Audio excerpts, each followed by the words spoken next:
terima kasih sudah hadir di acara Pojok Pintar Manajemen. Sebelum acara kita mulai, mari kita berdoa bersama-sama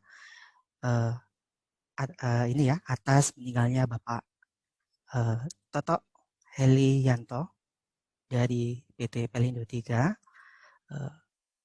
Menurut agama dan kepercayaan masing-masing, berdoa dimulai.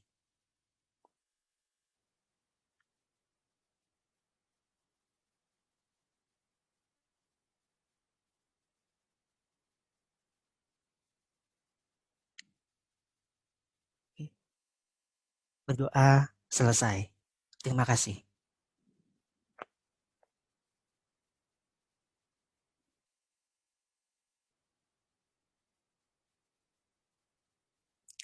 Oke.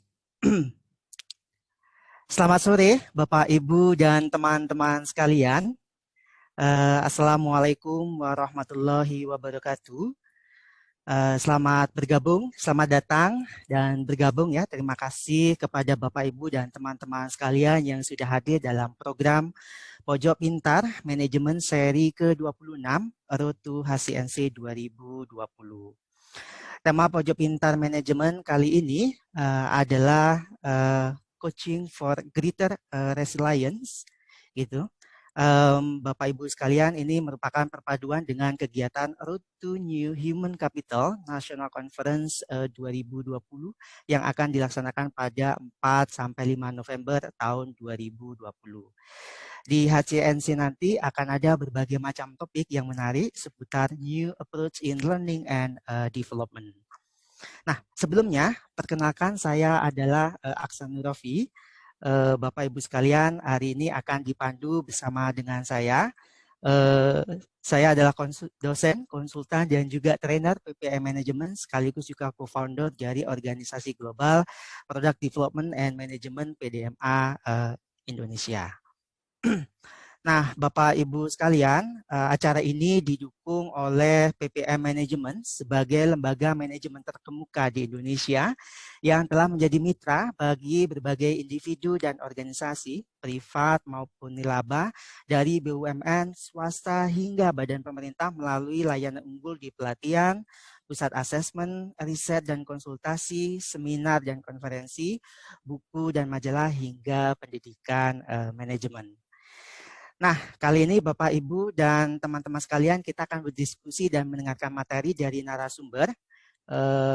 Ada 2 narasumber ya kali ini. Topik ini mengenai coaching for greater resilience ini sangat relevan dengan situasi yang sedang kita hadapi saat ini.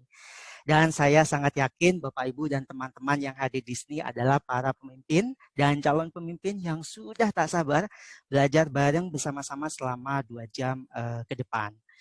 Nah, untuk itu, demi mendukung kelancaran kegiatan ini, terdapat beberapa aturan yang diharapkan dapat kita laksanakan bersama-sama ya.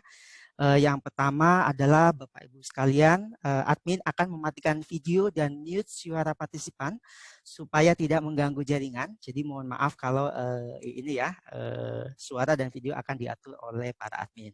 Berikutnya Bapak Ibu sekalian mohon untuk melakukan pengecekan terlebih dahulu apakah audio set ini sudah oke ya jaringannya. Nah, jadi di sini ada 3 aturan di Pojok Pintar Manajemen. Yang pertama, pada saat sesi pemaparan materi, setelah ini semua partisipan akan di-mute. Kemudian diharapkan nanti bisa mengikuti diskusi secara positif dan juga kolaboratif. Nanti akan ada sesi tanya jawab Bapak Ibu sekalian setelah 2 kali presentasi selama 40 menit. Nanti akan dibuka oleh saya sebagai moderator, akan ada pertanyaan, tentunya karena waktunya sangat pendek nanti akan dibatasi. Kemudian partisipan bisa melakukan klik ya, raise hand, ada fitur Zoom raise hand, itu silakan dan nanti saya akan menyebutkan urutan nama dan nanti Bapak Ibu sekalian video dan suara akan dinyalakan. Nah, Bapak Ibu sekalian juga bisa melakukan pertanyaan melalui chat ya jika ingin melalui chat. Kemudian nanti di sesi akhir akan terdapat feedback. Nah, feedback ini tentunya penting buat kami untuk perbaikan ke depan sekaligus juga ini ya tempat buat Bapak Ibu sekalian mengambil materi. Nah, mungkin itu aturan Pojok Pintar Manajemen. Mari kita mulai ya, Bapak Ibu sekalian, sudah nggak sabar sebetulnya. Kali ini sudah hadir di antara kita ada dua pembicara. Pembicara yang pertama adalah Ibu Balkis Albukis, SP, MM, ACP, dan CAC. Beliau adalah konsultan dan trainer ya, di PPM Manajemen dengan pendidikan S1 di IPB, S2 di PPM, STM PPM. Beliau ini adalah konsultan dan trainer ya, sekaligus juga berpengalaman di manajer pengelolaan asesor, manajer operasional assessment, dan juga project manager dari berbagai ini proyek assessment di kompetensi khususnya. Nah, sudah hadir di antara kita Ibu Balkis. Selamat sore Bu Balkis. Halo, Halo. sore Mas Rofi. Oke. Assalamualaikum. Waalaikumsalam warahmatullahi wabarakatuh. Aduh, Mbak Kis sudah ini ya seger kayaknya. Saya kalau di kantor kayaknya biasanya manggilnya Mbak deh, soalnya wajahnya itu cerah dan Udah lama banget positif kita nggak sekali ketemu ya. senyumnya. Iya, jarang sekali ya. Udah hampir 1 tahun loh nanti beneran. Oke. Nah, baik Bu Balkis, hari ini akan menyampaikan materi pertama ya mengenai coaching for greater resilience. Sudah siap Bu Balkis? Oke. Oke, baik. Kalau sudah siap, Bapak Ibu sekalian, mari kita dengar. Oh, langsung ya. Pertama mungkin saya sampaikan juga pembicara hebat yang kedua, yang juga nggak kalah kerennya. Ini adalah Bapak Edi Prianto, SKM, MM. Beliau adalah Human Capital Director dari PT Pelabuhan Indonesia 3. Saya sapa dulu deh. Halo Pak Edi Prianto. Selamat sore Mas Rofi. Sehat, selamat sore Pak Edi. Kabarnya sehat ya Pak ya? Alhamdulillah sehat. Alhamdulillah. Ini berarti langsung live dari Surabaya Pak ya? Surabaya, waktu Indonesia Barat. Oke, baik. Aduh, terima kasih banget Pak Edi sudah hadir bersama kita. Beliau ini adalah Direktur Sumber Daya Manusia di PT Pelindo 3 ya, yang pendidikan di S1 Universitas Airlangga dan juga di S2 SDE BPD Jateng. Beliau ini dari bawah sampai atas kayaknya udah ahli banget ya di bidang SDM, dari mulai dari SM strategi dan kesisteman SDM, SVP Human Capital Service, dan HSSE dan SVP Human Capital System and Strategy. Sekaligus juga Corporate Communication ya Pak ya sebagai VP. Nah, jadi terima kasih Pak Edi sudah hadir. Nah, sudah ada dua pembicara ya, Bapak Ibu sekalian di tengah-tengah kita. Jadi kita bisa mulai materinya. Bu Balkis sebagai pembicara pertama, waktu dan tempat saya persilakan. Oke, terima kasih Mas Rofi. Saya mohon izin untuk share screen ya.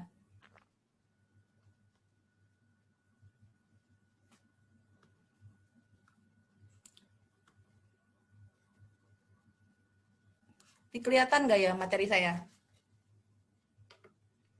Kelihatan, Mbak. Datanya, oke, terima kasih. Jadi sesuai dengan tema kali ini, kita akan berbicara atau sharing mengenai coaching for greater resilience. Kalau kita lihat situasi saat ini, kita melihat bahwa kita tidak bisa mengontrol angin yang datang, tapi kita dapat belajar untuk mengarahkan layar. Jadi kalau melihat COVID saat ini, mungkin kita nggak tahu kapan COVID-nya, tapi yang bisa kita lakukan adalah kita bisa belajar untuk bagaimana kita mengatasi COVID ini. Dan saat ini kita hidup pada dunia yang tidak bisa diprediksi. Setiap hari kita menghadapi ketidakpastian, tantangan-tantangan baru dalam berbagai cara. Kemudian menghadapi situasi ini tentunya dibutuhkan adaptasi dan fleksibilitas sehingga kita bisa fokus pada apa yang ada dalam lingkungan yang kita bisa pengaruhi dan tidak menjadi putus asa dengan keadaan yang ada. Kalau dilihat ini masih COVID-nya kita juga belum tahu sampai kapan gitu ya akan berlangsungnya. Jadi melihat situasi yang ada di atas, apa yang kita butuhkan? Di sini adalah resilience. Resilience ini kemampuan untuk bisa recover dari dan menyesuaikan dengan mudah terhadap kemalangan maupun perubahan yang terjadi. Nah, apa itu resilience? Ini adalah satu set respon kognitif, perilaku, dan emosional yang fleksibel menghadapi kesulitan-kesulitan yang akut maupun kronis. Dan ini juga merupakan suatu adaptasi positif untuk menghadapi kesulitan-kesulitan. Dan ini tentu saja bisa dipelajari. Nah, masuk ke dalam coaching, saya mungkin tidak akan menyampaikan mengenai teknik coaching, tapi prinsip coaching adalah yang pertama, coaching ini mengajak kepada tindakan perilaku, strong call to action. Jadi ada action yang harus dilakukan. Mulai dari di mana Anda sekarang sampai ke mana Anda ingin, where do you want to be, di mana Anda ingin tuju. Dan coach ini fokus pada proses untuk mendampingi coachee untuk menuju di mana dia ingin capai. Tujuannya apa, goals-nya apa. Itu fokus dalam coaching. Dan coach dan coaching ini posisinya setara. Jadi coaching efektif ini membutuhkan self-respect si coach sendiri maupun respect terhadap coachee. Dan coaching ini melibatkan dua orang, yaitu coach dan coachee. Tidak akan terjadi coaching kalau salah satu dari kedua orang ini tidak hadir, baik secara fisik maupun mental, gitu ya. Dan supaya berjalan dengan baik, kedua orang ini harus punya relasi yang baik, yang menyenangkan, saling percaya, saling menjaga rahasia percakapan coaching, kemudian tentunya saling menghormati. Dan kalau relasi kedua orang ini berjalan dengan baik, suasana dalam proses coaching maupun nanti identifikasi solusi-solusinya ini juga akan berjalan dengan baik. Jadi kalau I am okay, you are okay, ini coachingnya bisa berjalan dengan baik. Nah, setiap coaching itu adalah unik. Jadi nggak bisa tuh sama-sama kan. Kalau coaching yang berhasil untuk satu orang, belum tentu bisa berhasil juga untuk orang yang lain. Nah, coaching ini menghargai keunikan masing-masing orang. Dan coaching ini ataupun kita adalah yang paling tahu mengenai kehidupan kita, dan kita ditempatkan pada tempat yang benar untuk menciptakan kehidupan yang kita inginkan. Yang paling tahu permasalahan kita, tujuan yang ingin kita hadapi tentunya diri kita sendiri. Dan tujuan-tujuan kita, semua perjalanan maupun solusi yang akan kita temukan dalam proses coaching ini harusnya sesuai dengan kita dan yang paling fit dengan kita. Tentunya ini semua kembali ke diri kita, ini dibantu oleh coaching untuk menemukan need to come from and fit to us. Nah, coaching ini juga harus disadari dia punya sumber daya yang dimiliki. Pertama, dia harus disadari bahwa coach ini punya ada atasan, rekan kerja, ada keluarga, ada support system yang mendukung. Kemudian dia juga punya jawaban dari semua permasalahan, kesulitan yang dia hadapi. Hanya tinggal dia menemukannya saja, itu dibantu dalam proses coaching. Dan ini bagaimana kita bersama dengan coach akhirnya menemukan sumber daya ini untuk digunakan menghadapi tantangan yang ada. Nah, coach ini juga punya pilihan-pilihan. Dari proses coaching sehingga muncul ditemukan option-option gitu ya. Lahirlah tanggung jawab bagi si coaching ini untuk menyelesaikan atau mencapai goals yang sudah ditentukan. Dan yang tersirat di dalam ini adalah akhirnya membangkitkan self-awareness bagi si coaching ini, kesadaran dirinya. Membuat dia sadar dari yang sebelumnya tidak sadar, dan membuat dia menyadari pilihan-pilihan yang mungkin sebelumnya dia nggak lihat gitu. Mungkin dia awal kali ketemu dengan kita sebagai coach, dia merasa buntu, dia nggak tahu apa yang harus dilakukan, dia merasa nggak bisa. Kemudian ketemu dengan kita sebagai coach, kita coba gali, kita coba bertanya, itu akhirnya dia menjadi ada self-awareness yang terbangun, kemudian akhirnya dia bisa melihat opsi-opsi yang selama ini dia nggak sadar. Itu dari sisi coaching-nya.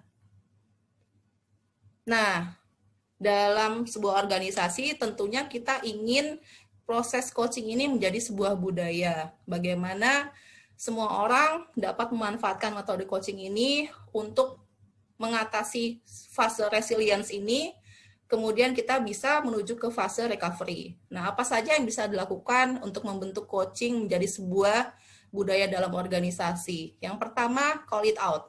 Sebutkan saja. Jadi, kalau misalnya atasan memanggil anak buah, terus ngajak ngobrol, kemudian ditanyakan, kita coaching ya? Atasan bilang gitu, kemudian yang terjadi bukan coaching, bukan bertanya, atasan malah memberikan arahan, direktif, kamu harusnya begini. Apalagi kalau misalnya atasan yang galak, kamu harus lakukan 1, 2, 3, 4, 5. Anak buah ketemunya, katanya coaching. Oke, tapi melihat atasan begini, yang disampaikan, baik Pak, oke Pak, siap Pak, setuju Pak, gitu. Nah, kalau misalnya nanti merasa atasan nggak sesuai dengan tujuan awal coaching, sebagai anak buah boleh loh menyampaikan, Pak boleh nggak, Bu boleh nggak, kita dengan kembali lagi ke metode coaching. Mungkin saya perlu untuk digali permasalahan saya perlu untuk ditemukan insight-nya apa sih yang menjadi permasalahan saya, kemudian bersama-sama menemukan solusinya. Kalau misalnya sudah ada budaya bahwa anak buah boleh menyampaikan ketidakpuasannya dalam proses coaching, atasan juga harusnya menyadari coaching ini seringkali ujung-ujungnya jadinya mentoring. Bilangnya mau coaching tapi yang ada mentoring, jadinya ngajarin gitu. Dan kalau antara coach dan coaching ini sudah ada saling percaya, terbuka, tidak ada konfrontasi, harusnya proses ini bisa berjalan dengan baik. Nah, yang kedua adalah mengidentifikasi a simple coaching model. Nah, bagi organisasi yang baru dengan proses coaching ini, model sederhana seperti metode GROW ini dapat digunakan karena ini dapat membantu setiap orang yang ada di organisasi, dan setiap organisasi ini akhirnya tahu, oh ada metode model GROW, mereka punya pemahaman dan bahasa yang sama. Jadi kalau misalnya atasan bilang, oke, kita menggunakan pendekatan GROW, ini semua anak buahnya sudah paham. G-nya apa, R-nya apa, O-nya apa, W-nya apa. Gunakan yang sederhana saja, yang penting coaching-nya bisa berjalan. Yang ketiga adalah akui, rayakan, dan hargai pertanyaan-pertanyaan yang baik daripada langsung ke jawaban. Jadi dalam proses coaching ini, sebagai coach harus bisa menahan diri untuk memberikan jawaban atau solusi. Seringkali kita sebagai atasan ini nggak sabar gitu. Dan karena mungkin waktunya terbatas, mendengarkannya juga nggak mendengarkan dengan cukup fokus gitu ya, apa yang anak buah sampaikan, dan nggak sabar langsung diberikan solusi. Oke, kamu langsung gini aja. Oke, kalau gitu kamu gini aja. Nah, yang solusi kita berikan itu belum tentu fit dengan permasalahan yang dihadapi oleh anak buah. Belum tentu fit dengan kebutuhan anak buah. Jadi, coach yang bagus adalah coach yang bisa menyampaikan pertanyaan-pertanyaan yang brilian. Itu yang ketiga. Yang keempat, harus mendorong adanya percakapan. Kalau sekarang mungkin kita nggak bisa ngobrol langsung, sekarang sudah ada berbagai macam media. Bisa dengan Zoom, ada video call, ada Google Meeting, dan lain-lain. Dan percakapan ini agak sulit kalau misalnya kita melakukan coaching dengan by email. Jadi dorong percakapan, karena percakapan yang paling ampuh adalah dengan komunikasi. Yang terakhir adalah mengapresiasi perbedaan. Dari munculnya proses coaching ini, akhirnya muncul tanggung jawab dari si coaching untuk menjalankan semua opsi-opsi yang sudah dia buat. Dan kita harus sadari juga bahwa tidak semua coaching ini akan bertanggung jawab untuk menjalankan apa yang sudah dia temukan dalam proses coaching. Jadi harus disadari juga bahwa tiap orang punya perbedaan. Mungkin harus beberapa kali, ada anak buah atau ada coach yang harus beberapa kali dipersuasi, diyakinkan, atau butuh waktu beberapa kali untuk sesi coaching sehingga dia bisa mencapai tujuan yang ingin diraih. Nah, ini adalah 5 cara yang bisa dilakukan supaya coaching ini menjadi sebuah budaya di dalam organisasi. Nah, slide terakhir dari saya, bahwa coaching ini sebenarnya bisa memberikan manfaat bagi semua karyawan yang ada di organisasi, bukan hanya untuk level top eksekutif, tapi proses coaching ini membutuhkan dedikasi bagi setiap coach untuk mengimplementasikannya. Dan untuk menghadapi fase resilience ini, di mana kita nggak tahu kapan selesai fase krisis ini, dan tiap hari kita lihat angka positifnya makin meningkat, kita juga nggak tahu peaknya sampai kapan, dan mudah-mudahan dengan proses coaching ini bisa untuk menguatkan maupun mengembangkan anak buah di bawah kita untuk bisa melewati fase ini menuju ke fase recovery. Gitu aja dari saya. Terima kasih, saya kembalikan ke Mas Rofi. Oke, baik. Terima kasih Ibu Balkis atas sharing ilmunya ya, yang luar biasa mengenai coaching. Jadi mungkin sekilas tadi sudah diungkapkan ya bahwa hari ini Bapak Ibu sekalian kita belajar mengenai sebuah kompetensi yang penting di masa ini ya, masa pandemik ya Bu Balkis, yaitu sebuah masa yang kita saat ini banyak ketidakpastian, banyak tantangan, banyak problem, dan di situ kita butuh satu nih kompetensi yang disebut sebagai resiliensi atau ketahanan diri mungkin dalam bahasa Indonesianya. Begitu ya Bu Balkis tadi ya pemaparannya. Terima kasih atas sharingnya Bu Balkis. Nah kali ini Bapak Ibu sekalian kita akan lanjut di pemaparan kedua dari Bapak Edi Prianto.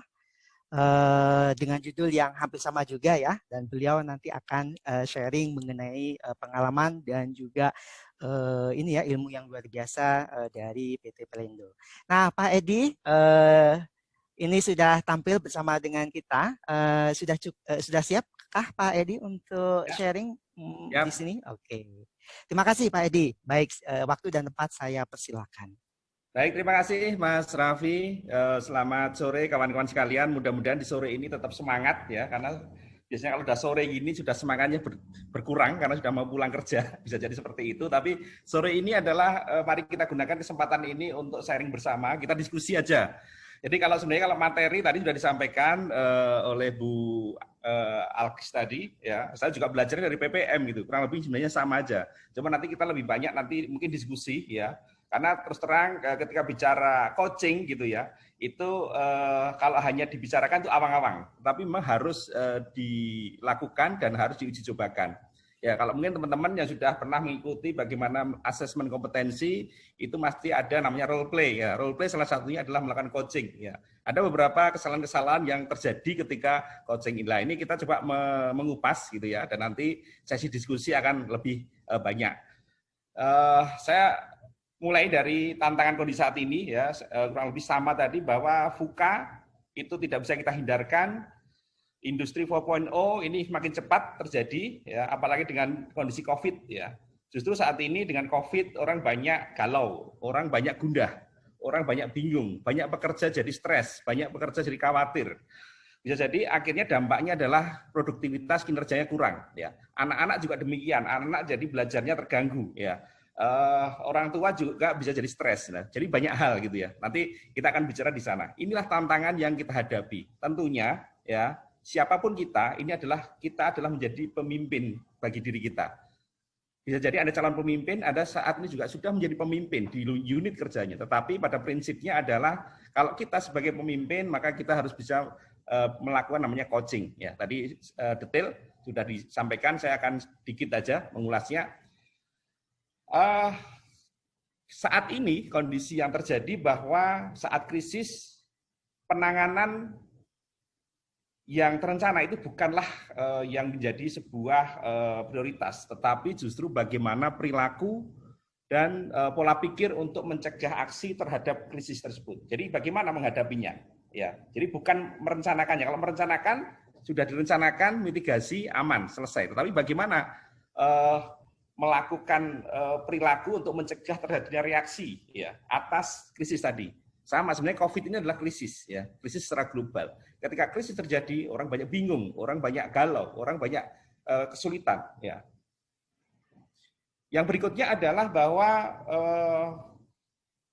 transformational leader itu adalah pemimpin yang sifatnya karismatik. Karismatik ini adalah bagaimana bisa memberikan motivasi dan inspirasi. Jadi bukan menakut-nakuti, udah nggak zamannya lagi, tapi adalah bagaimana memotivasi, menginspirasi. Ya, nah, memotivasi, inspirasi ini tentunya harus memberikan contoh. Nah, ini bukan pekerjaan yang gampang. Artinya ketika kita melakukan coaching pun kita juga harus bagaimana memperbaiki diri kita. Jadi nggak bisa kita hanya ngomong saja, tapi kita tidak pernah melakukan itu, tidak pernah memberikan contoh.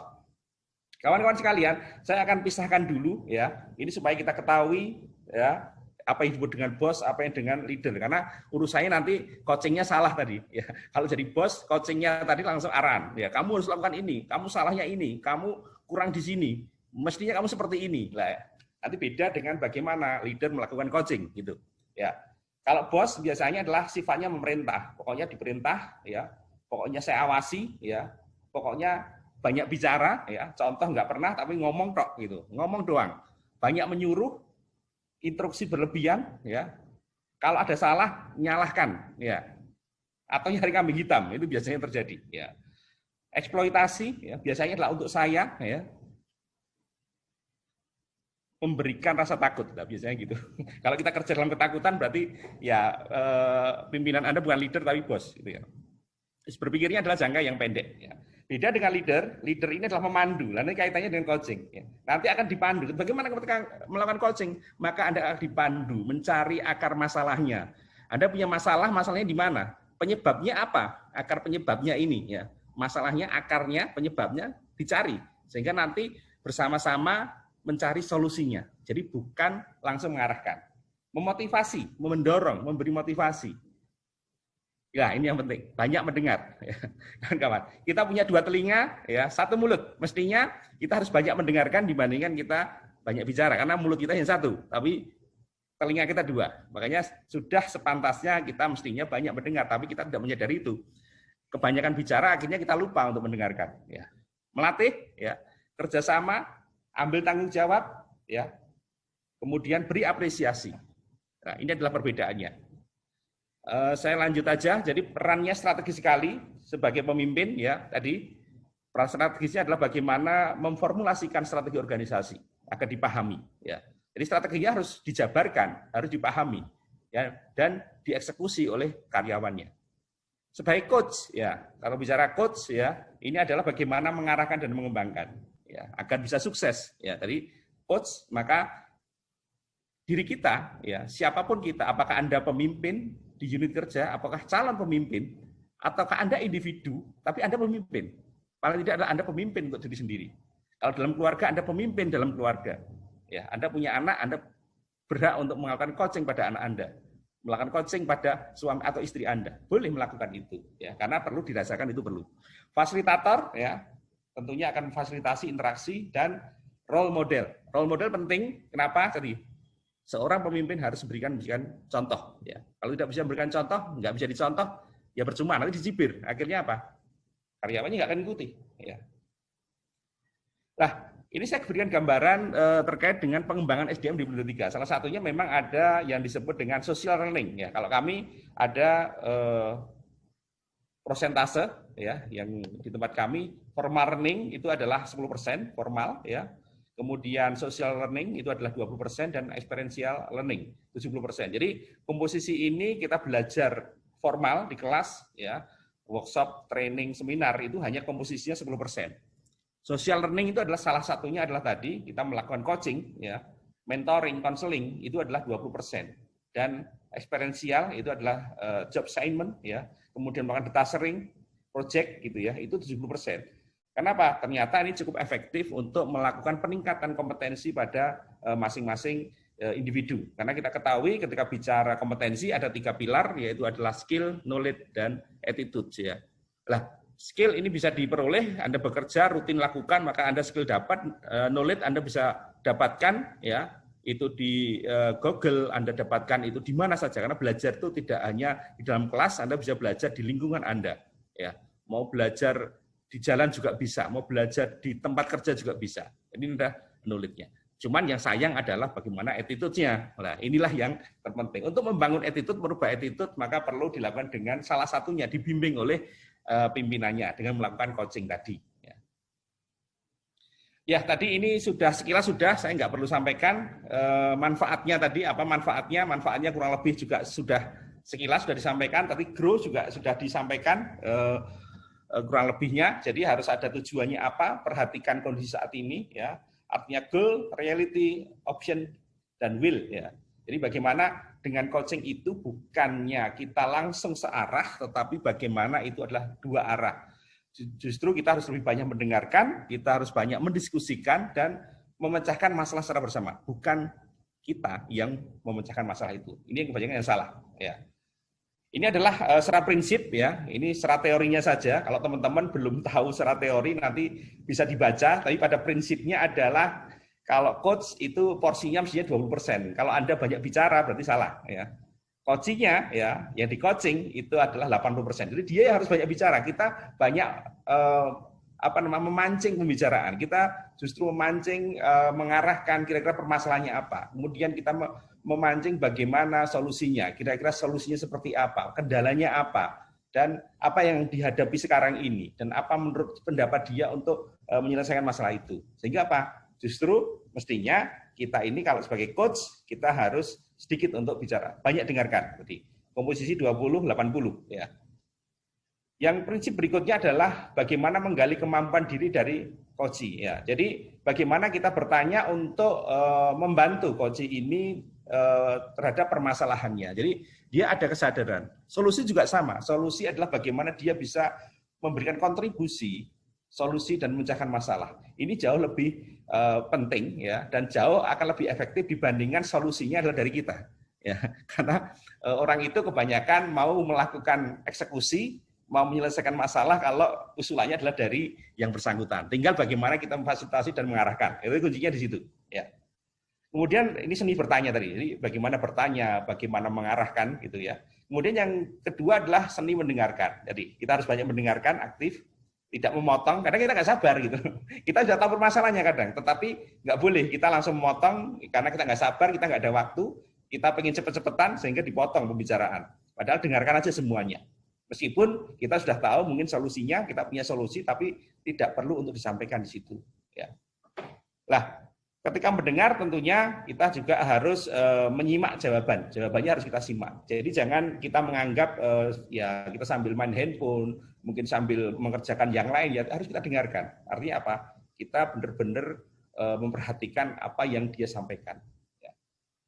Yang ketiga adalah prinsip yang ketiga adalah seni menangkap kata kunci. Jadi ada beberapa kata kunci yang mestinya itu bisa muncul dari situ. Artinya apa? Kita memahami ya isi informasi yang disampaikan lawan bicara itu. Ya, bisa jadi kata kunci itu berulang ya. Dia punya masalah ya. Biasanya itu masalah itulah diulang-ulang karena dalam ingatan dia adalah itu yang dia ingat ya.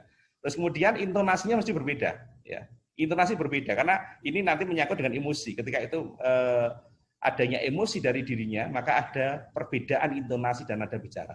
Nah, ini prinsip terkait dengan coaching. Nah, kami ini lakukan program implementasi coaching di Pelindo 3. Bagaimana di Pelindo 3? Kemudian kami menerapkan program ini. Yang pertama adalah bagaimana implementasinya untuk manajemen kinerja dan penilaian kinerja. Jadi ini salah satu penilaian kinerja dari kami ya dalam manajemen kinerja bahwa setiap individu harus bisa melakukan namanya coaching ya. Jadi tidak harus itu adalah struktural ya pimpinan unit kerja, tapi semua harus bisa melakukan coaching ya. Harus bisa jadi coach ya. Yang kedua adalah coaching ini sebagai salah satu persiapan pelaksanaan asesmen kompetensi. Dalam asesmen kompetensi, Bapak Ibu sekalian, itu ada salah satu alat ukur yang dilakukan untuk pengukuran asesmen kompetensi, yaitu adalah role play. Role play itu adalah dengan konsep coaching. Nah, ini juga sebagai sarana untuk persiapan. Jadi kita tidak bisa hanya sekedar menyampaikan, ya, menginformasikan kalau caranya seperti ini, tapi juga harus dilatih. Ya, akan kelihatan ketika orang yang sering melakukan coaching atau tidak, ya, dengan timnya atau tidak, itu kelihatan, gitu ya. Berikutnya adalah ini adalah untuk pengembangan kompetensi, ya. Jadi leader ini sebagai coach, ya. Karena kalau setiap leader tidak bisa menjadi coach, maka timnya tidak akan bisa berkembang, timnya tidak akan bisa maju, timnya tidak akan berimbang, ya. Karena kadang kita ini menjadi seorang leader itu hanya seorang pimpinan di unit itu biasanya nyuruhnya adalah tim kita yang memang pinter, tim kita yang biasa ngerjakan. Tim yang biasanya lambat itu nggak kita berikan tugas. Salah, bukan seperti itu. Ya, mereka harus kita coaching. Ya. Sehingga apa? Kinerjanya nanti akan naik semua. Ya. Tidak hanya dari 5 hanya 3 aja atau 2 aja. 5-5-nya harus ikut serta. Yang kurang berarti harus di coaching gitu loh. Jangan malas, ya udahlah, saya biarin aja. Yang penting ada yang bisa kerjakan 3 orang, yang 2 biarin aja gitu. Biar dia mau ngapain terserah, bukan seperti itu. Ini juga sebagai salah satu pengembangan karir pegawai ya di Melindo 3 dan kami juga saat ini menjadi mengikuti program untuk leader external coach di Sinergi BUMN. Jadi kami ini beberapa senior leader kami kebetulan kami programkan menjadi coach ya untuk beberapa BUMN yang ada di Jawa Timur. Jadi mereka ada program karena coach-nya adalah harus dari di luar BUMN itu, dari perusahaan itu, maka kita beberapa kader kita, beberapa senior leader kita ini menjadi coach di beberapa BUMN tersebut. Baik, Bapak Ibu sekalian, mungkin saya tidak berpanjang lebar, prinsipnya adalah bahwa ketika bicara coaching, kita tidak hanya bicara bahwa sekedar kita mencari solusi sendiri, ya, tetapi adalah bagaimana kita menggali informasi, kemudian memecahkan masalah secara bersama-sama. Ya, solusinya adalah secara bersama-sama. Dan ini tentunya tidak bisa dilakukan tanpa kita melakukan latihan atau tanpa kita melakukan hal seperti ini, ya, langsung dengan tim kita ataupun dengan unit kerja yang lain. Saya kira demikian yang saya sampaikan. Terima kasih. Assalamualaikum warahmatullahi wabarakatuh. Oke. Waalaikumsalam warahmatullahi wabarakatuh. Terima kasih Pak Edi atas sharingnya. Ini tadi benar-benar kita mendapatkan materi mengenai konsep sekaligus praktek ya, bagaimana coaching itu diterapkan di perusahaan. Nah, Bapak, Ibu, dan teman-teman sekalian, kita akan langsung memasuki sesi tanya-jawab ya, sesi diskusi. Nah, sebelum kita mulai di resen, ternyata saya sudah keduluan. Sebenarnya tadi saya mau tanya duluan Pak Edi, biar nggak kecolongan. Dan juga Ibu Balkis. Tapi ini di chat sudah ada 2 pertanyaan gitu yang sudah muncul. Yang pertama dari Ibu Aninditaka, itu bertanya mengenai tadi sudah disampaikan sama Ibu Balkis ya, bahwa kita melihat coach itu sebetulnya orang yang resourceful, dapat menyelesaikan permasalahan sendiri sebetulnya. Nah, sebagai di dalam coaching ini mungkin coach melihat bahwa solusi dari coach ini mungkin belum belum matang atau kurang efektif. Nah, ini mungkin bentuknya seperti apa intervensinya? Mungkin gitu kali ya. Ketika melihat coach ini menyelesaikan suatu hal belum matang atau kurang efektif. Nah, ini pertanyaan langsung ke keduanya sepertinya ya, kepada Ibu Balkis dan juga Pak Edi. Mungkin bisa disampaikan ini jawaban ini pendapatnya Bu Balkis, silakan. Oke, terima kasih Mas Rofi. Jadi bagaimana solusinya kalau coach kita itu memberikan solusi yang belum matang atau kurang efektif. Jadi kita perlu tanyakan lagi. Itu kan menurut kita ya yang tidak efektif dan kita tahu jawabannya. Tapi kan coach kita tuh nggak tahu bahwa solusi ataupun opsi-opsi yang dia temukan itu ternyata kurang efektif. Ini perlu lagi ditanyakan kembali ke coachingnya. Menurut Anda langkah apa yang paling mudah untuk dilakukan? Kemudian dukungan apa yang dibutuhkan? Berapa lama waktu yang dibutuhkan untuk menyelesaikan solusi-solusi ini?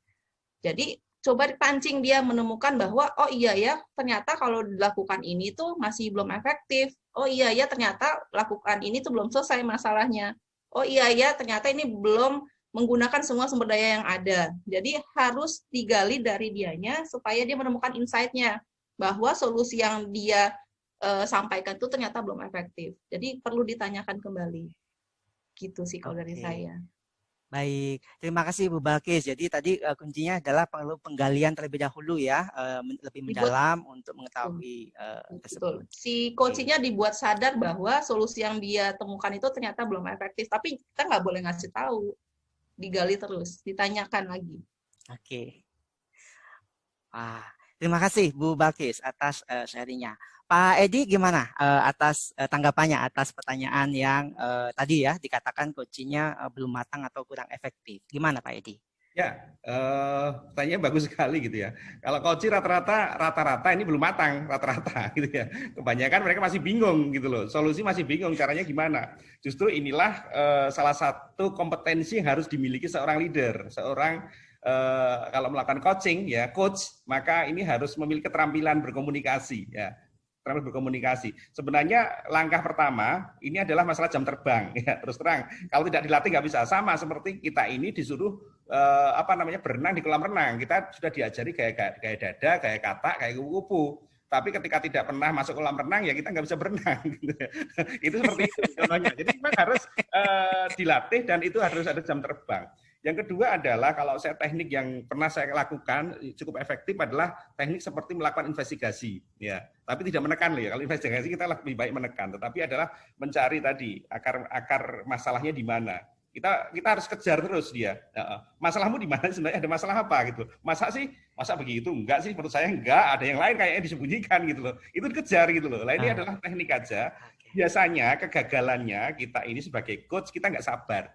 Kita pengennya cepat selesai gitu loh. Nah ini yang biasanya kita harus sabar. Jadi kalau udah seperti itu nggak usah tergesa-gesa. Kita terus dia kasih motivasi loh. Kamu tuh sebenarnya kan bisa. Kamu tuh loh catatan saya itu bagus kamu gitu loh. Tinggal ini ada masalah. Lah masalahnya ini ayo kita cari bareng lah. Tapi saya nggak bisa nyari. Tolong saya dibantu untuk mencari masalahmu di mana gitu lah. Ketemu masalahnya baru.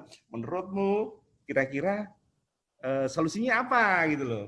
Ya, nah kalau ada yang kurang nggak apa pancing lagi, kita bisa nambah dikit-dikit gitu. Tapi jangan sampai langsung sebenarnya kita sudah tahu, bisa jadi kita sudah tahu. Coachnya udah tahu, tetapi tidak harus langsung. Udah kalau gitu istilahnya Jawanya kalau di sini cegah gitu loh. Jadi belum selesai udah malas gitu. Kenapa? Dan sebenarnya keinginannya adalah dia mesti ada sesuatu aspirasi yang dia akan sampaikan, tapi mungkin bisa jadi dia takut untuk menyampaikan. Dia tidak mau menyampaikan lah. Ini adalah kesempatannya. Makanya ketika coaching ini adalah sifatnya adalah di tempat yang memang tidak terganggu, tidak tempat yang umum gitu ya, tempat-tempat yang khusus sehingga apa? Dia bisa mengemukakan permasalahannya langsung dari hatinya dia. Nah, ini dari efektif kalau nanti memang ternyata keinginan aspirasinya itu bisa kita tampung gitu ya. Bisa jadi tidak semua aspirasi, jadi aspirasi ini harus kita luruskan, harus kita sesuaikan gitu ya. Seperti itu. Oke. Baik. Ini memang benar ya, dari pemaparan Pak Edi ya butuh jam terbang gitu ya. Kalau seperti tadi contohnya kalau berenang ya nggak cuma belajar dari buku kemudian langsung bisa, tapi memang harus cebur langsung untuk mengetahui bahwa coaching ini efektif atau tidak. Terima kasih Pak Edi atas sharingnya. Ini masih nambah makin banyak nih pertanyaan. Nah, tapi kita coba langsung yang kedua ya, dari Bapak Rahmat Iswahyudi. Ini bertanya mengenai pada saat situasi pandemik seperti ini, apakah lebih banyak melakukan fungsi sebagai coach atau sebagai konsul? Konsul ini apa ya? Konsul dia. Ini pertanyaannya gimana nih? Jadi ada pilihan apakah sebagai coach atau sebagai konsol. Nah, ini mungkin perlu dijelaskan Pak Rahmat Iswahyudi sebagai konsol itu apa. Oke, mungkin kita sambil menunggu dari Pak Rahmat menjelaskan mengenai apa itu konsol, kita bisa lanjut ke pertanyaan berikutnya ya. Dari Bapak Yudi ini bertanya, di masa pandemik ini ada keterbatasan dalam face-to-face interaction. Dan coaching itu mungkin dilakukan secara virtual. Nah, ini bagaimana membangun rapport pada saat coaching session. Artinya mungkin ini kita tidak bisa mungkin melakukan pengamatan atau observasi mungkin gitu ya, keterbatasan di face to face. Nah, ini mungkin menarik untuk kita ketahui karena kita juga masih vaksin kayaknya belum selesai juga. Jadi mungkin masa kita face to face interaction masih lebih lama gitu ya. Jadi gimana Bu Balkis, online coaching itu kayak gimana sih sharingnya? Oke, silakan Bu jadi Balkis. bagaimana membangun rapport? Jadi sebelum melakukan online coaching, kita tanyakan dulu kapan waktu dia yang available. Kan kita nggak tahu ya di rumah, kan kita semua work from home. Di rumah apakah dia mungkin sedang menjaga anak, ada orang tua, atau ada sekarang tuh anak pagi-pagi anak belajar online dulu dan lain-lain. Jadi kita coba berempati dan memahami dulu. Kalau kita mau coaching, tanyakan dulu dia waktunya kapan bisanya dan berapa lama. Jadi apakah dia bersedia oke, kapan waktunya dan berapa lama. Jadi kita coba untuk membuat dia nyaman, membuat dia percaya, dan dia bersedia. Itu mungkin awalnya dulu ya. Jangan sampai kita memaksakan, oke, nanti jam 9 besok pagi kita coaching ya. Anda harus siap, nanti kirim ke saya link Zoom-nya, kita via Zoom dan lain-lain. Itu ini terkesan satu arah agak memaksakan. Dan prosesnya jadi nggak nyaman, karena kita nggak tahu di rumahnya atau keadaan dianya mungkin sedang tidak fit, terus kita paksakan untuk ketemu secara online. Mungkin yang pertama adalah pahami atau berempati dulu dengan situasi yang si coach hadapi, apakah dia bisa untuk ketemu dengan kita secara virtual, kalau bisa berapa lama, dan dia memang hadir, walaupun kita nggak ketemuan ini, tapi kan hadir secara online ya, secara fisik maupun mental. Jangan sampai dia ketemu dengan kita online gitu ya, tapi tangannya tuh sana lagi ngadem-ngademin anaknya dulu gitu, tepok-tepok, atau yang tangannya lagi ngajarin anaknya ngerjain tugas, itu dia hadir secara fisik tapi mentalnya nggak ada. Nah, itu aja akhirnya proses coachingnya nanti nggak berjalan dengan baik. Jadi mungkin kalau mau dapat suasana yang pas, dianya juga bisa konsentrasi, fokus dengan pertanyaan-pertanyaan yang kita sampaikan, di awalnya building reportnya mungkin gitu ya. Menanyakan dulu waktunya, kesediaan, berapa lama, kamu bisa, kamu sehat, tidak ada faktor-faktor eksternal yang mengganggu, ketika sudah oke, baru kita mulai. Jadi awalnya bangun dulu rasa nyaman, kepercayaan diri dia terhadap kita juga. Kalau suasananya sudah terbangun dengan baik, insya Allah proses coaching berikutnya bisa berjalan dengan baik. Gitu sih Mas Sofi. Oke. Baik, terima kasih Bu Balkis atas sharingnya. Ini berarti ini ya. Jadi kata kuncinya itu kita perlu membangun kepercayaan sekaligus empati ya, agar suasana itu bisa menjadi fokus pada saat melakukan coaching.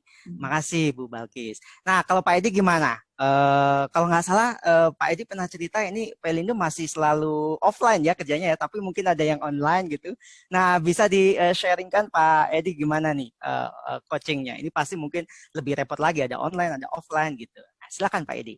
Ya, terima kasih. Tadi apa yang disampaikan Bu Balkis tadi sudah betul. Memang jadi kondisinya harus sepakat dulu ya, sepakat dulu. Jadi sama-sama free, jangan sampai memang ada beban. Karena ini terus terang kita bicaranya adalah bukan tekan menekan gitu ya. Tapi ini harus kita sama-sama harus free ya. Jadi saat itu free waktunya dan tidak terganggu oleh yang lain. Memang kalau di periode 3 saat ini kita untuk operasional tetap berjalan. Dari sejak adanya kasus itu sampai saat ini untuk operasional tetap berjalan karena kami ini sebagai salah satu mata rantai logistik. Jadi logistik nggak boleh berhenti gitu ya. Barang itu nggak boleh berhenti. Kalau berhenti ekonomi bagaimana kondisinya? Ekonomi aja kondisi saat ini, kondisi pandemi. Tapi apalagi kalau sampai pelabuhan tidak ada aktivitas bongkar muatnya. Bagaimana barang itu dikirim ke pelabuhan satu ke pelabuhan lain, ke pulau satu pulau lain, sehingga ini harus ada. Nah, permasalahannya adalah ketika pandemi ini kondisi real yang kita hadapi adalah bagaimana ketakutan terjadi ya ketika awal-awal terjadi pandemi. Ini ketakutan, orang pada takut semua. Ya kenapa? Ini barangnya barang goib gitu, nggak kelihatan. Virusnya nggak kelihatan, vaksinnya belum ada. Ya, tahu-tahu kena gitu loh. Saya dari mana kenanya nggak tahu gitu. Lah, ini yang banyak menimbulkan ketakutan ya. Bahkan beberapa awal kasus ini ya COVID terjadi, maka banyak di antara kawan-kawan ini ada ketakutan tadi, kekhawatiran ya. Bahkan ada yang di kos kalau sendirian itu nangis kalau malam ya, nangis kalau malam. Kenapa? Takut apa? Meninggal. Saya takut mati sendirian saya. Ada yang sampai seperti itu ya. Ya kita harus bisa pahami dong gitu. Kenapa? Oh dia tinggal sendirian, jauh dari keluarga, hidupnya kos lagi, tidak ada keluarga yang dekat di situ ya. Itu yang harus kita gali. Nah, bagaimana caranya ya? Kami kebetulan ada 2 metode penerapan. Kalau di operasional kami tetap namanya melakukan coaching itu tetap secara tatap muka tentunya, protokolnya harus dipahami ya. Protokol harus tetap dilakukan. Masker itu harus wajib syaratnya. Jadi kalau mohon maaf kalau istilahnya aurat itu sekarang mulut itu dan hidung jadi aurat itu harus ditutup. Itu pakai masker. Nggak boleh. Karena itu salah satu yang efektif ya. Sangat efektif untuk menahan droplet kita keluar. Karena sumber penularannya sebenarnya adalah dari droplet. Ya. Jadi kita mau misalnya ya coaching dengan yang OTG, positif COVID, sepanjang kita pakai masker, insya Allah aman. Sama-sama pakai masker. Kan gitu. dan jangan lupa tangannya harus sering-sering dicuci, tidak sembarangan. Jadi protokolnya harus dilakukan. Jadi kami masih melakukan namanya offline ya, karena memang offline ini lebih efektif karena apa? Tatap muka dan kita bisa melihat secara langsung visualisasinya. Namun apakah online nggak bisa? Tetap bisa. Ya, dengan catatan tadi, ya Bu Alkis tadi sudah sampaikan bahwa harus ada kesepakatan dulu. Ya, ini, jadi saya membawanya adalah yang offline. Kalau offline itu bisa kita lakukan dan kita bisa menyesuaikan. Ada di mana maunya, ya. Ini bisa kita sesuaikan tempatnya, ya, tempat kerja. Ini bisa di tempat kerjanya yang bersangkutan. Tapi tentunya sekali lagi di kondisi pandemi seperti ini, maka coaching bisa dilakukan dengan menggunakan protokol kesehatan untuk mencegah COVID. Pakai masker tentunya. Kalau perlu adalah ruangannya itu dipasangi mika gitu ya. Jadi berhadapan-hadapannya adalah tidak secara langsung ya, atau bisa menggunakan face shield ya, itu juga bisa. Dan kita menghindari ruangan yang kecil dan ber-AC. Ber-AC-nya adalah tertutup. Jadi harus kalau memang itu AC kita harus ada HEPA filternya syaratnya, atau ada sirkulasi udara keluarnya. Karena kalau tidak maka kalau droplet kita masih ada yang keluar maka akan putar-putar di situ. Lah itu yang menimbulkan penyebaran lah. Selama ini adalah itu yang kami lakukan. Kira-kira gitu tambahan saya, Mas Rofi. Oke, baik. Terima kasih Pak Edi atas sharingnya. Kita lanjut langsung ya di pertanyaan berikutnya, karena ya ampun ini saya belum, Pak Edi belum selesai aja sudah ada 19 new message. Oke, kita lanjut dulu. Mau ada yang videonya on ya?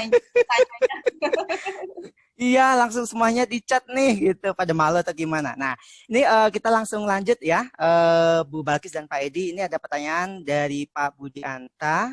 Ini bertanya mengenai dalam komunikasi organisasi, kapan kita harus menjadi bos dan kapan menjadi coach, atau harus selalu menjadi coach. Nah, ini mungkin tadi ada tanggapan atas slide yang disampaikan Pak Edi ya, bahwa kita sebagai individu di perusahaan bisa jadi bisa menjadi bos atau coach. Nah, mungkin tanggapan pertama dari Pak Edi dulu deh, gantian ini. Jadi gimana Pak Edi? Apakah gantian bos menjadi coach atau selalu menjadi coach? Silakan Pak Edi atas. Baik, terima kasih. Ini pertanyaannya bagus banget ini. Ini dari kawan kami nih, dari Buma Bisma Indra ini, Pak Budi ini kalau salah. Terima kasih Pak Budi. Jadi kapan harus jadi bos, kapan harus jadi coach ya. Jadi bos itu memang ketika bagaimana kita bisa mendorong target yang harus kita lakukan. Tapi sebenarnya prinsipnya gini Pak, bos itu nggak ada Pak sebenarnya. Ya. Justru pendekatannya manajemen itu adalah bagaimana kita menjadi coach. Ya. Kita bersama-sama, jadi mewujudkan sesuatu, ya, mencapai sesuatu itu akan dicapai dengan mudah apabila dilakukan dengan senang hati. Ya, beda dengan cara paksaan. Ya bisa Pak, dengan cara bos bisa. Ayo kamu harus lakukan ini, selesaikan ini. Ya, paling nanti targetnya seperti ini, nanti dapatnya adalah nanti kompensasi seperti ini. Tapi beda cara pendekatannya, ngomongnya beda aja. Ini kan cara komunikasinya. Ayo kita bisa capai, kalau kita capai kita nanti dapat insentif sekian. Ya, Anda bayangkan insentif itu bisa kita gunakan untuk macam-macam. Kita gunakan untuk keluarga kita, untuk apa namanya rekreasi, untuk apa dan sebagainya. Artinya apa ajakan itu sebenarnya lebih menarik ya, mengajak serta berperan dibandingkan dengan pemerintah tadi, Pak. Jadi makanya bos tadi, kalau bos sifatnya adalah bagaimana memerintah, bagaimana menyuruh, kamu lakukan ini. Kita hanya ingatkan saja sebenarnya, ayo kita lakukan bareng-bareng. Loh, kalau ini belum lakukan, ayo sekarang dilakukan kan gitu. Caranya berbeda, hanya masalah cara komunikasi aja. Sebenarnya sama aja. Tapi bukan nyuruh gitu loh. Beda. Nah, ini orang itu macam-macam gitu ya. Ada yang disuruh itu langsung berangkat ya. Tapi ada yang disuruh sama nggak mau berangkat gitu. Ngapain nyuruh-nyuruh gitu. Lah, beda ketika sesuatu tujuan perusahaan itu dilakukan dengan senang hati, dengan kesadaran. Lah, akan bagus ketika kita membangkitkan kesadaran, mengajak serta. Makanya kunci dari komunikasi. Coaching harus sering kita lakukan. Ya, harus sering kita lakukan. Kalau ada salah satu tim kita yang ternyata kinerja nggak bagus, panggil. Ya, ada masalah apa? Kita nggak pernah tahu. Bisa jadi dia ada masalah keluarga. Ya, saya pernah ada masalah. Kenapa kok kinerjanya yang jadi nggak bagus? Ternyata ada masalah. Masalah di mana? Masalah di rumah. Ada apa? Oh, ada masalah utang piutang gitu. Ya akhirnya kita masuk ke utang piutang. Gimana caranya menyelesaikan? Ayo gitu. Utangmu di mana saja? Ayo berapa gitu loh. Terus kamu punya apa kan itu? Sampai seperti itu. Akhirnya ke situ gitu loh. Artinya kayak konsultan finansial gitu akhirnya kan gitu. Nah, masalah keluarga itu bisa dibawa ke tempat kerja gitu loh. Tapi kadang kita menilainya ini orang kok malas sih, padahal belum tentu masalahnya di tempat kerja. banyak yang kejadian adalah masalahnya di rumah. Nah, ini yang harus kita gali, ikut dalami. Ya, syukur kita bisa membantu untuk menyelesaikan. Paling tidak, ya, ketika kita mendengarkan, dia berkeluh kesah, itu dia sudah ada plong disampaikan, ya. Sehingga dia harapannya, oke, kalau memberikan saran, memberikan masukan, itu dia akan membantu dia, meringankan bebannya. Kira-kira seperti itu, Mas Raffi. Oke, terima kasih Pak Edi. Kebetulan saya juga jadi teringat nih dari apa yang disampaikan sama Pak Bram selaku Direktur Manajemen. Beliau bilang bahwa karyawan tuh harus dibuat bahagia terlebih dahulu, baru kemudian nanti kita berbicara kinerja. Kayaknya mungkin Bu Balkis sebagai bagian dari PPM juga mungkin pernah mendengar seperti itu ya. Gimana Bu Balkis komentar? Mungkin pada saat itu beliau berperan sebagai bos ya. Bagaimana beliau menyampaikan kalau dalam situasi krisis begini kan bagaimana memberikan direction yang jelas. Kalau fase krisis ini apa yang harus dilakukan, stepnya apa. Kalau misalnya di PPM, misalnya kita work from home semua, kemudian difasilitasi apa, kita gunakan Zoom semua untuk rapat, tidak ada yang datang ke PPM, mungkin itu ketika dia sebagai bos. Dia tahu bagaimana menangani fase krisis ini, kemudian bisa melihat ke depannya seperti apa. Itu mungkin pada saat itu berperan sebagai bos. Nah, waktu menjadi coaching adalah kan membantu, mendampingi, memfasilitasi anak buahnya untuk menemukan insight solusi yang dihadapi. Tadi Pak Edi mungkin sudah cerita ya, waktu dia melihat anak buahnya kok tiba-tiba kinerjanya turun, akhirnya kan diajak ngobrol gitu, ditemukan kamu masalahnya apa, ternyata ada masalah keluarga, ada hutang dan lain-lain. Nah, ini mungkin itu adalah peran dia ketika sebagai coach untuk membantu anak buahnya menemukan solusi masalahnya. Kayaknya itu deh Mas Sofi. Baik, terima kasih Bu Balkis. Jadi peran coach itu lebih banyak dan lebih penting ya. Artinya memang adalah bagian proses ketika menjadi bos, tapi kemudian mungkin jauh lebih banyak lagi peran sebagai coach itu sangat penting untuk dimunculkan. Nah, terima kasih. Berikutnya masih banyak nih ya Allah. Kita mungkin kita sampai di ini ya, Bapak Ibu sekalian, sampai pukul 5.30 nih supaya kita nggak nabrak maghrib untuk waktu Indonesia Barat, Indonesia Timur, dan ini udah mungkin udah nabrak nih. Kalau di Surabaya udah jam 6 ya Pak? 17.30-an lah, 17.20. Iya, oke. Baik, 17.30 deh gitu. Baik, nah kita lanjutkan ya diskusinya. Masih ada pertanyaan nih dari Pak Roni, dan ini mungkin dari Surabaya juga, RSPHC. Ini bertanya mengenai coaching pada saat situasi yang urgen. Pada saat situasi yang urgen itu mungkin membutuhkan decision making yang cepat gitu ya. Nah, kira-kira bagaimana nih coachingnya? Pak Edi lagi deh. Mungkin bisa menyampaikan pengalamannya gitu ya, coaching pada saat urgen, situasi yang urgen. Silakan Pak Edi. Ya, kalau situasi urgen itu bukan coaching, tapi briefing. Ya. Jadi kalau sudah menghadapi kondisi sudah mendesak, ini nggak coaching lagi. Karena kalau coaching ini memang kita waktunya harus lebih panjang, ya kita harus banyak mendengarkan. Tapi kalau waktunya pendek, ini harus segera jalan.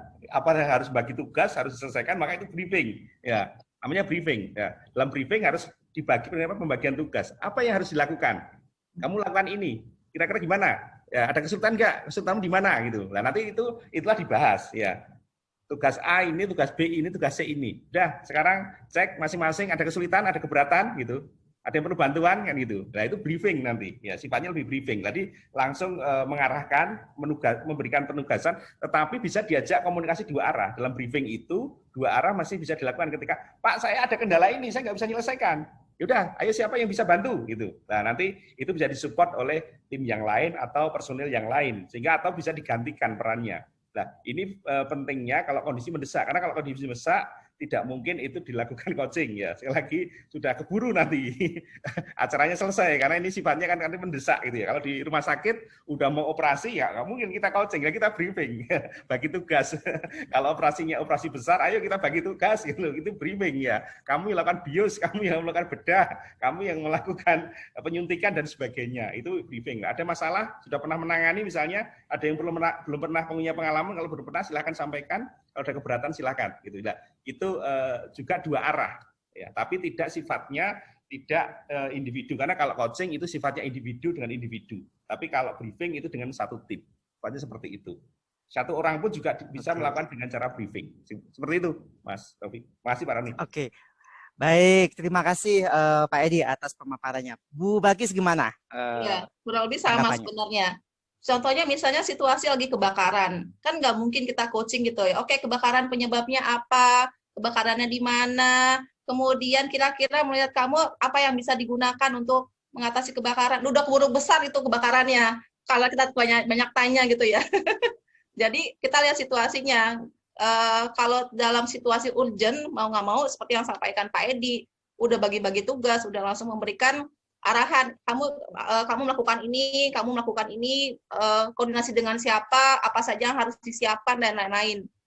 Jadi kalau situasi urgent, tadi saya setuju dengan yang disampaikan Pak Edi, bukan coaching lagi ya, sudah memberikan arahan langsung. Gitu, terima kasih. Baik, Tadi kalau terima misalnya mau kasih Bu. memadamkan api gitu ya dalam situasi urgent, contohnya ya udah nggak bisa lagi coaching, udah mau nggak mau sudah briefing dan memberikan arahan. Gitu, Oke, Mas Rofi. baik. Terima kasih Bu Balkis atas komentarnya. Nah, kayaknya kita juga pada penasaran dari tadi pertanyaan dari chatting. Jadi kita coba tanya ya, masa sih ini yang datang pemimpin dan calon pemimpin pada malu gitu ya. Nah, kita coba pancing yang sudah raise hand. Ini ada nih, ada yang sudah raise hand ya, host. Jadi mungkin silakan yang raise hand, videonya dinyalakan dan silakan langsung bertanya. Oke, boleh? Tim host, silakan. Halo,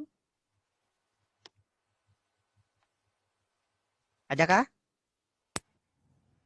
Nah, ini ada mungkin sepertinya. Ada yang sudah mulai on Atau pakai kerudung dulu mungkin voice-nya. videonya. Biasa nih. Oh, ini baik dari Ibu Mona Nazaruddin ya. Sepertinya sudah nyala juga video dan voice-nya. Silakan Bu Mona disampaikan pertanyaannya. Oke. Jelas kah suara saya? Agak kecil Bu suaranya. Oke. Ya, ini problem. Nah, kalau seperti ini udah jelas? Ya boleh lah, boleh. Ini udah maksimal, mohon maaf. Technical issue. Oke. Mungkin kalau dari saya, perkenalkan saya Mona Nazaruddin dari PT Radia Utama Interest Sepertinika. Pertanyaan dari saya adalah bagaimana ketika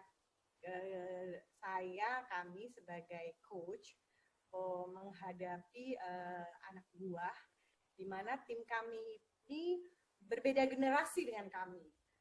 Yang satu gaya milenial, yang satu gaya baby boomer. Karena kan kita tahu ya, beda sekali cara mereka merespon, gesture mereka ketika mengikuti coaching, gitu kan. Kemudian juga kadang juga cara mereka menjawab begitu ya. Sehingga kadang tuh kita bingung. Ya perbedaan gap generasi ini membuat kita jadi bingung ini loh. Jadi ya mungkin benar juga sih, ini masalahnya masalah jam terbang gitu. Tapi ketika kita berhadapannya dengan anak buah kita, mereka tuh dari dua generasi itu begitu loh. Jadi mohon arahannya Bapak dan Ibu pemateri. Terima kasih. Baik, terima kasih Bu Mona atas pertanyaannya. Bisa langsung direspon mungkin ya dari Ibu Balkis terlebih dahulu. Ini pertanyaan mengenai generation gap nih di dalam coaching. Silakan Bu Balkis. Oke. Jadi ini menarik ya situasinya, karena nggak mudah juga kalau yang menghadapi generasi kolonial ya. Karena kalau kolonial kan biasanya J, baik Pak, oke Pak, siapa gitu ya, manut aja. Jadi padahal diajak coaching itu supaya mendengarkan dari si anak buah ini yang generasi kolonial. Tapi jawabannya iya Pak, ya nggak ada apa-apa, baik-baik aja semuanya. Nah ini memang butuh kesabaran dari kitanya ya. Jadi di awal mungkin harus diinformasikan dulu tujuan coaching ini apa, untuk sama-sama membantu si anak buah ini menyelesaikan masalahnya, mengembangkan dirinya, menemukan inti permasalahannya. Dan dalam proses coaching ini adalah butuh kerjasama dari si anak buah ini untuk menyampaikan apa yang dia rasakan, apa yang dia hadapi, kemudian dan kita nggak bisa nebak apa yang ada dalam pikirannya dia, sehingga itu harus disampaikan. Kalau misalnya dia butuh waktu untuk mengingat kembali, butuh waktu untuk menyusun kata-kata, kadang karena anak buah kadang mau ngomong tuh bingung pilihan katanya. Jadi lebih banyak diam, atau ketika menyampaikan juga mungkin apa yang dia sampaikan kita nggak ngerti misalnya gitu. Bahasanya jelimet. Mungkin kita juga bilang, oke, kalau misalnya butuh waktu untuk menyampaikan permasalahannya, butuh waktu untuk membuat kata-kata, boleh pilih kalimat yang sederhana, yang penting bisa tersampaikan. Dan itu yang pertama. Yang kedua, selalu juga gunakan pertanyaan terbuka. Jadi jangan sampai nanti kalau kita bertanya ke generasi kolonial kan, apakah sudah baik-baik saja? Baik. Ada masalah? Nggak ada. Kemudian semua sudah selesai? Sudah gitu. Jadi bertanya dengan pertanyaan terbuka supaya dia bisa menceritakan gitu ya, karena ini menggali kan, menceritakan.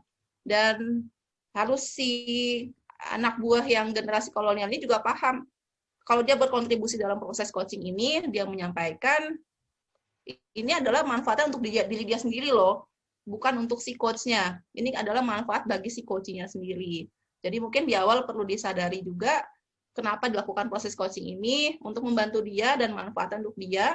Bagaimana caranya adalah dengan melakukan pertanyaan-pertanyaan penggalian yang harapannya dia bisa menyampaikan gitu ya semua permasalahannya, kemudian menemukan insight gitu permasalahannya dan solusinya.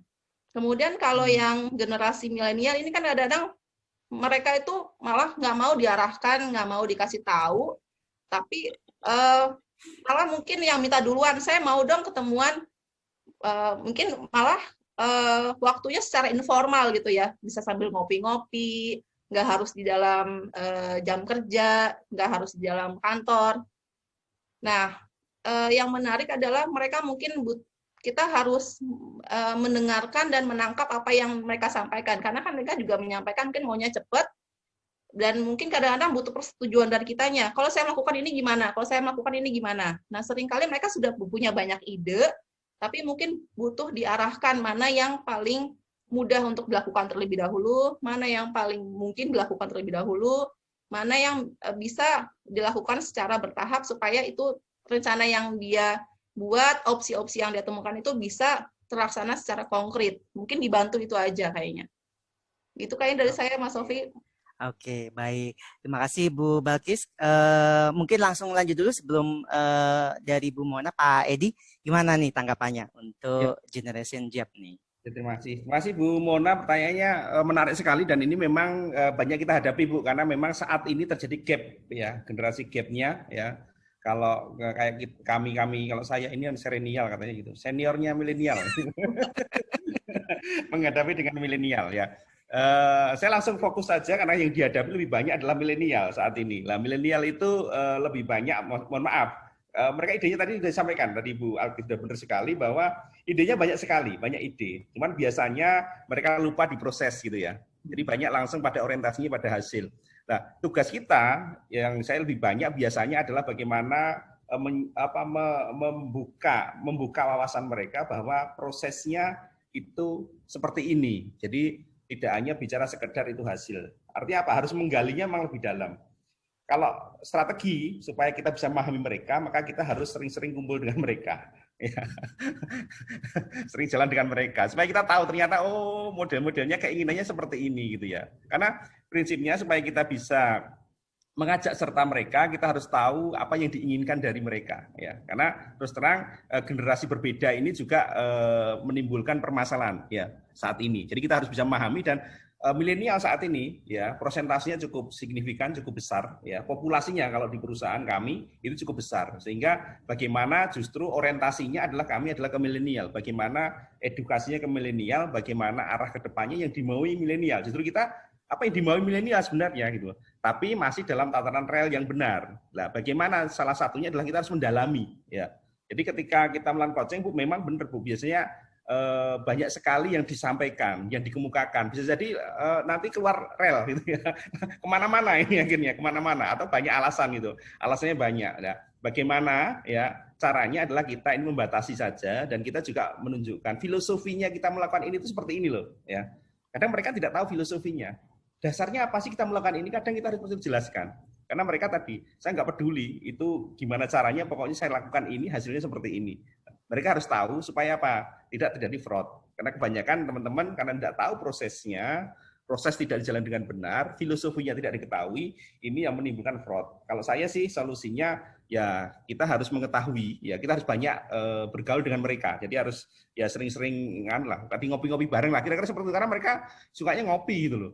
Padahal saya nggak suka ngopi, nggak suka biasa ngopi kan gitu loh. Ya harus paksa akhirnya ngopi kan gitu loh. Ngopi ngobrol-ngobrol apa sih yang diinginkan gitu. Kita sering ngobrol, ya sering ngobrol lakukan itu. Itu Bu, karena memang saat ini tadi sekali lagi bahwa populasinya banyak milenial, sehingga kita juga orientasinya ya kita harus bisa mengarahkan milenial ini supaya nggak salah jalan ya. Karena kalau salah jalan ini yang jadi masalah nanti. Karena tadi orientasinya adalah memang Bu, orientasinya teman-teman ini tidak semua ya pada hasil. Nah, tugas kita saat ini karena kita mungkin sudah lahir duluan dan kita sudah mengalami duluan, ini adalah kita mengajak mereka menyadari filosofinya seperti ini, dasarnya seperti ini, sehingga jangan sampai nanti salah jalan gitu ya. Ya kita jaga adik-adik kita ini supaya jalannya benar gitu, kira-kira seperti itu. Mungkin tambahan saya gitu. Mohon maaf kalau belum bisa memuaskan Bu Mona. Oke, terima kasih Pak Edi. Bagaimana Bu Mona? Sudah oke? Oke, baik. Terima kasih atas tanggapannya. Nah, kita lanjut ya, Pak Edi dan Ibu Balkis. Kita masih ada sekitar 15 menit untuk sesi tanya jawab. Nah, di sini ada beberapa pertanyaan nih dari Pak Hendy Handoko. Tadi mungkin sepertinya sudah pernah ini ya, disampaikan di pertanyaan sebelumnya, yaitu menggunakan online coaching. Tadi sudah disampaikan bagaimana menggunakan Zoom dan WA Group gitu ya. Kemudian juga ada pertanyaan mengenai tadi yang cenderung tertutup walau ditanya berkali-kali. Tadi sepertinya juga sudah disampaikan sama Bu Balkis, terutama generasi yang kolonial atau serenial gitu ya, yang kurang begitu terbuka dalam mengungkapkan, tadi juga sudah disampaikan. Berikutnya juga tadi ini coaching adalah bagaimana kita memberikan direktif kepada bawahan. Mungkin ini tadi ada hubungannya dengan bagaimana sebagai bos dan juga sebagai leader ya. Ini dari Pak Ari Sudarsono. Kira tadi juga sudah disampaikan sama Pak Edi dan juga Ibu Balkis. Nah, berikutnya mungkin pertanyaan yang menarik nih untuk diulas dari Pak Indrawan Chandra Agung.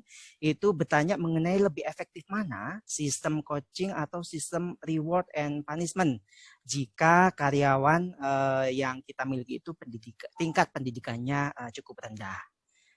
Itu pertanyaannya. Ini mungkin perlu diluruskan atau dijelaskan ini mengenai milih sistem coaching atau reward and punishment pada karyawan yang pendidikannya. Edi mungkin kayaknya Kak.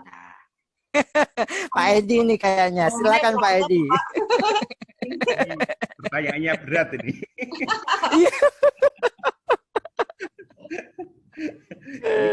Nggak ada soalnya. Indrawana nggak mau on video nih bertanya langsung.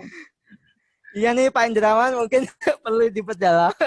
Tapi mungkin Pak Edi silakan disampaikan. Terima kasih Pak Indrawan. Ini pertanyaannya sulit ini dijawab. Memang untuk pendidikan harus tahu Pak. Jadi dia latar pendidikannya rata-rata rendah, tetapi harus dilihat culture-nya. Ya, culture itu pengaruh ya. Culture orang-orangnya pengaruh. Ya, karena orientasi bisa jadi pendidikannya rendah, tapi ternyata dia religius. Ya, kalau religius, pendekatan coaching lebih pas. Lebih dapat gitu ya. Nih, makanya ini harus lihat culture-nya dulu. Kalau culture-nya ini bukan religius, memang arahnya adalah reward punishment, itu lebih efektif. Kalau pendidikan rendah ya. Tapi pendidikan rendah kalau religiusnya bagus, justru lebih efektif adalah dengan coaching. Ya. Ini makanya kami harus lihat dulu karena tergantung dari culture dari timnya yang ada di tempat Pak Indrawan ini. Apakah memang dia itu orang-orang yang religius, dia itu orientasinya ke spiritualnya bagus gitu ya. Mereka ketika disentuh hatinya mereka lebih mudah memahami gitu ya. Karena pengaruh lingkungan itu penting sekali. Jadi kita ini mau jadi orang baik atau tidak tergantung dari lingkungan memang. Kalau lingkungannya nggak bagus ya kita jadinya nggak bagus. Kalau pengen jadi lingkungan yang jadi orang bagus maka kita harus menjadi orang-orang yang bagus. Itu kira-kira jawaban saya, mungkin Bu Akis bisa menambahkan. Iya. Ini dilihat lagi kalau si karyawan yang pendidikan rendahnya bandel-bandel apa enggak ya. Mau dikasih sistem reward and punishment, biasanya kalau bandel-bandel juga tetap aja dicari celah-celahnya gitu ya. Mau di punishment berapa kali juga sampai bosen gitu, tetap aja melanggar juga. memang nggak ketika menghadapi karyawan yang pendidikan rendah, kalau diajak ngobrol coaching, dijelaskan coaching itu apa, mungkin mereka juga bingung, belum butuh waktu bagi mereka untuk memahami.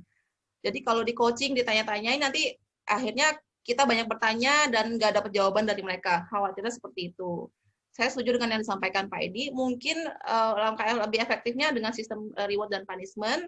Namun mereka perlu diberikan informasi, diberikan kesadaran. Kalau mereka melanggar, kerugiannya apa, untungnya apa. Mereka harus dikasih tahu kalau misalnya melanggar, nanti ini tidak baik dalam proses pekerjaan, hasilnya nanti mengganggu proses berikutnya, kemudian nanti misalnya ada proses yang terganggu, harusnya bisa selesai tepat waktu, jadinya mundur dan lain-lain. Sepertinya mereka harus diberikan pemahaman dulu. Kalau misalnya di sini kan contohnya disiplin jam kerja atau produktivitas yang sepertinya mereka masih sering melanggar gitu ya. Mungkin harus dipahami dulu bahwa kalau misalnya mereka datang terlambat, dampaknya apa, produktivitasnya tidak mencapai target, dampaknya apa. Mungkin kalau dengan mereka diinformasikan kerugiannya apa loh yang akan mereka hadapi kalau mereka datangnya terlambat, produktivitas tidak tercapai. Karena mungkin orientasinya lebih ke pendapatan gitu, kalau itu yang disentuh, mungkin bisa lebih mudah masuk gitu ke merekanya. Kayaknya sih gitu deh, Mas Rofi. Oke, baik. Terima kasih atas tanggapannya Pak Edi dan juga Ibu Balkis. Luar biasa ya, sore ini kita pertanyaan makin lama makin hot gitu. Tapi sayang sekali Bapak Ibu sekalian, waktunya saya lihat sudah mendekati pukul 5.30. Jadi saya mohon maaf mungkin harus di-cut ya Bapak Ibu sekalian. Ini pas lagi panas-panasnya langsung saya cut. Tapi saya mohon maaf karena memang waktunya sudah sangat mepet sekali Pak Edi dan juga Bu Balkis. Itu di chatting itu masih ada 31 new message. Jadi aduh ya Allah ini gimana ini. Gak enak sebetulnya, tapi kita harus mengikuti dari timeline waktu, sudah hampir mendekati pukul 5.30, jadi sebelum kita lanjut ke sesi berikutnya, mungkin di diskusi kita kali ini saya ini ya berikan kesimpulan terlebih dahulu dari sesi presentasi dan juga tanya jawab. Jadi Bapak Ibu sekalian, bisa dikatakan saat ini topik kali ini memang sangat relevan dengan situasi saat ini yang kita hadapi, yaitu VUCA, volatile, uncertain, complex, dan ambiguity, dan dibutuhkan suatu kompetensi yang sangat penting ya, yaitu resiliensi atau ketahanan diri.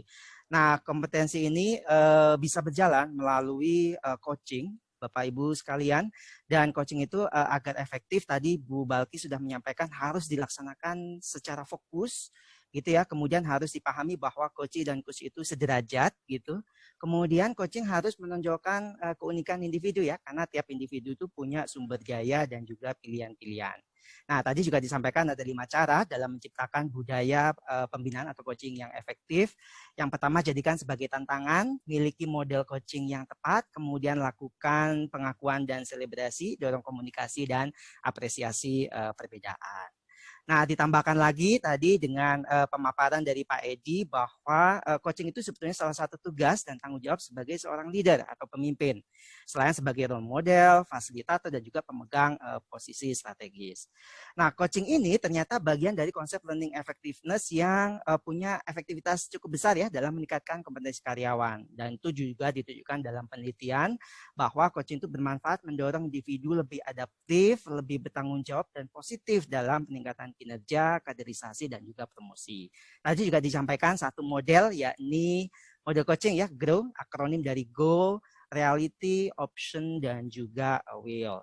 Nah, efektivitas ini bisa ditambahkan akan lebih baik kalau ada prinsip yang diikuti. Tadi Pak Edi menambahkan ada bagaimana kita melakukan seni dalam bertanya, seni dalam mendengarkan, seni dalam menangkap kata kunci. Nah, ini tadi disambung juga dengan banyak situasi ini ya di lapangan, bagaimana online coaching, terus kemudian menghadapi generation gap, terus kemudian juga menghadapi karyawan yang tingkat pendidikannya rendah. Nah, itu juga bisa kita terapkan melalui prinsip-prinsip yang sudah disampaikan Pak Edi dan juga Ibu Balkis. Demikian mungkin ya rangkuman dari saya untuk pertemuan produktif kita di sore ini.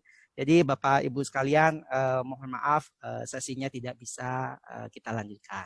Nah, nanti pertanyaan-pertanyaan berikutnya yang masih belum bisa dijawab saat ini itu bisa dikirim ke email lewat pojokpintarmanagement@gmail.com dengan subjek nama, kemudian seri 26, paling lambat 17 Oktober. 17 itu berarti 3 hari lagi ya. Nah, seperti itu. Nah, demikian mungkin pemaparan Pojok Pintar Manajemen seri ke-26, Bapak Ibu sekalian. Mungkin sebagai penutup kita ingin mendengarkan closing statement terlebih dahulu dari pembicara super kita kali ini ya. Karena sebenarnya saya pengen nahan lebih lama lagi nih supaya ilmunya makin banyak dikelarin, tapi kayaknya nggak mungkin. Jadi mungkin perlu closing statement terlebih dahulu. Pak Edi mungkin bisa menyampaikan closing statement untuk topik kita kali ini. Silakan Pak Edi. Ya, dari tadi diskusi yang kita lakukan, prinsip bahwa kita semua harus bisa melakukan coaching. Prinsip, kita harus bisa menjadi coach yang baik. Untuk bisa jadi coach yang baik, kita harus banyak mendengarkan. Nah, tentunya ketika kita banyak mendengarkan, maka solusinya nanti akan bisa dipecahkan secara bersama-sama. Ketika solusi bisa dipecahkan bersama-sama, maka pada akhirnya nanti bisa meningkatkan motivasi dan produktivitas dari tim kita. Saya kira demikian. Terima kasih. Terima kasih Pak Edi. Saya juga mau siap laksanakan. Oke, Bu Balkis, silakan closing statement-nya. Oke, jadi coaching pada masa resilience ini merupakan road to HCNC juga, bahwa kita sedang melakukan penelitian leader yang bisa melewati masa resilience ini. Nah, mengenai fase resilience ini, tentunya masa krisis kita juga nggak tahu sampai kapan karena masih terus meningkat. Tentunya dibutuhkan peran pemimpin yang mampu memperkuat maupun mengembangkan tim di bawahnya. Dan salah satu metode yang dapat digunakan adalah metode coaching ini. Dan perlu dipahami bahwa dalam coaching yang kita bantu adalah orangnya, bukan isu yang bukan menyelesaikan isu permasalahan. Jadi coach the orangnya, tapi bukan coach mengenai isu permasalahannya. Kayak gitu aja dari saya. Baik, terima kasih Bu Balkis atas closing statement-nya. Demikian Bapak Ibu sekalian. Jadi topik kita kayaknya memang nggak cukup ya dibahas dalam beberapa menit hari ini. Bapak Ibu sekalian bisa loh ikut lebih dalam lagi, terutama kan nanti akan ada New Human Capital National Conference 2020 ya di 4-5 November. Di situ bakal dibahas lebih banyak lagi. Nah ini Bapak Ibu sekalian mungkin bisa langsung registrasi ya untuk di Road to HCNC. Nanti mungkin akan di chat nanti ada. Nah demikian Bapak Ibu sekalian, sebagai penutup mungkin mohon bantuannya untuk mengisi feedback. Dan ini melalui scan register yang ada di layar Bapak Ibu sekalian. Nah di sini nantinya setelah mengisi feedback akan mendapatkan materi. Jadi tadi mungkin sudah bertanya materinya diperoleh di mana. Bapak Ibu sekalian bisa mengambil setelah mengisi feedback yang ada di sini. Nah, sambil menunggu feedbacknya, jadi saya ulangi sekali lagi Bapak Ibu sekalian, terima kasih sudah hadir dalam diskusi yang sangat produktif. Terima kasih juga kepada Ibu Balkis atas kesediaannya berbagi ilmu dan juga ini ya informasinya. Terima kasih juga kepada Pak Edi Prianto dari Surabaya langsung online, juga memberikan sharing dan materi yang sangat luar biasa sekali. Nah, saya yakin Bapak Ibu sekalian hari ini nggak akan cukup. Jadi kalau ingin bertanya silakan di pojokpintarmanagement@gmail.com untuk bertanya. Dan lebih bagus lagi kalau datang ya di acara SCNC di ini ya di 4-5 November tahun 2020. Nah, di situ saya rasa apa ya istilahnya solusi bagaimana melakukan learning dan juga pengembangan untuk masa depan itu akan diulas lebih lengkap lagi. Nah, demikian mungkin yang bisa saya sampaikan. Alhamdulillah kita sudah selesai pada penghujung acara. Terima kasih banyak atas waktu berbaginya saat ini Bapak Ibu sekalian. Jadi saya tutup. Selamat sore. Wassalamualaikum warahmatullahi wabarakatuh. Terima kasih. Waalaikumsalam warahmatullahi wabarakatuh. Oke.